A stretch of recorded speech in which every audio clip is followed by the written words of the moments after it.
Big pass நிகழ்ச்சி முழுவதும் script செய்யப்பட்டதுதான்னு சிலர் சொல்லிக்கிட்டு இருக்காங்க. அப்படியே ஸ்கிரிப்ட் பண்ணப்பட்டதுனாலும் யதார்த்தமான சினிமாவை விட இந்த நிகழ்ச்சி சுவாரஸ்யமா ரசிக்க வைக்குது.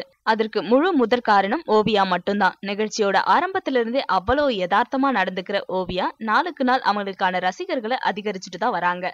அவங்களோட சின்ன சின்ன செயல்கள் கூட ரசிகர்களை கவர்ந்துட்டு வருது. நேற்றைய நிகழ்ச்சியில அது இன்னும் அதிகமா இருந்தது. ரசிகர்களை வியக்க வச்சது. நடந்துட்டு இருக்கும் போது தெரியாம ஒரு சின்ன தூணை காலால இடறிட்டாங்க. அதனால அந்த கல்லுக்கு சாரின்னு சொல்லிட்டு நகர்ந்தாங்க. அதை அடுத்து கன்ஃபெக்ஷன் அறையில பிக் பாஸோடு பேசிட்டு இருக்கும் போது தான் அழுறத மக்களுக்கு காட்டக்கூடாதுங்கிறதுக்காக முகத்தை திருப்பிட்டாங்க. அதோடு காலையில ஜாலியான பாடல்களை மட்டும் போடுங்க, அன்பான பாடல்களை போட்டா நான் அழுதுடுவேன்னு குழந்தை மாதிரி கேட்டுக்கிட்டு அவங்களும் அழுது பாக்குறவங்களையும் அழ வச்சாங்க.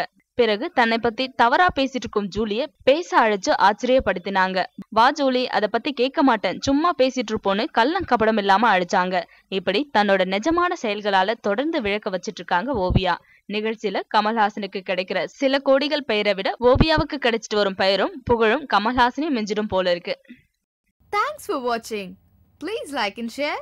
Don't forget to subscribe us.